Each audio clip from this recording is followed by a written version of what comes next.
L'affaire Benjamin Mendy, c'est d'abord des accusations extrêmement infamantes. On est sur des accusations criminelles de viol. Et in fine, à la fin de la procédure pénale, on se rend compte, ou en tout cas la décision judiciaire qui est décidée, c'est une non-culpabilité. Donc ce qui veut dire en réalité que tout ce qui a été subi antérieurement n'était pas justifié. Il y a aussi, je pense, dans ces affaires-là, comme dans celles de tous les autres justiciables, la question de la présomption d'innocence, qui n'est pas un abus de langage, qui ne doit pas être pris simplement comme une belle juxtaposition de mots pour les facs de droit et faire du contenu intéressant aux étudiants de première année.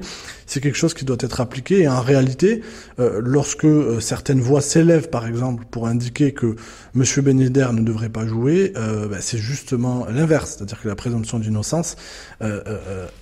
ça veut dire ce que ça veut dire, nous sommes présumés innocents. Être présumé innocent, ça veut dire que tant qu'une décision pénale ne vient pas entériner une condamnation, eh bien, j'ai envie de dire de manière assez triviale que la vie continue.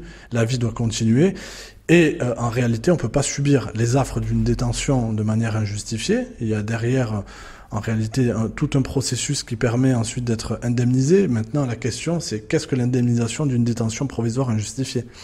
C'est une très bonne question. Aujourd'hui, quand on a une notoriété, quand on est dans un métier comme footballeur et qu'on voit des accusations aussi violentes s'abattre sur soi, c'est une infamie familiale.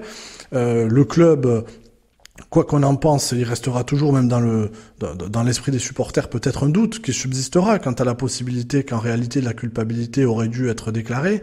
Donc c'est tout ça qui fait que, évidemment, c'est avec parcimonie qu'il faut mêler les accusations et c'est la réalité de la naissance de cette présomption d'innocence. Si je peux ajouter quelque chose concernant aussi la parole de ceux qui se plaignent d'infractions, qui peuvent in fine être des victimes, il faut être extrêmement vigilant et les entendre. Non pas avec le discrédit initial et en se disant qu'en réalité peut-être il faut partir de la bonne foi, c'est ce que je dis.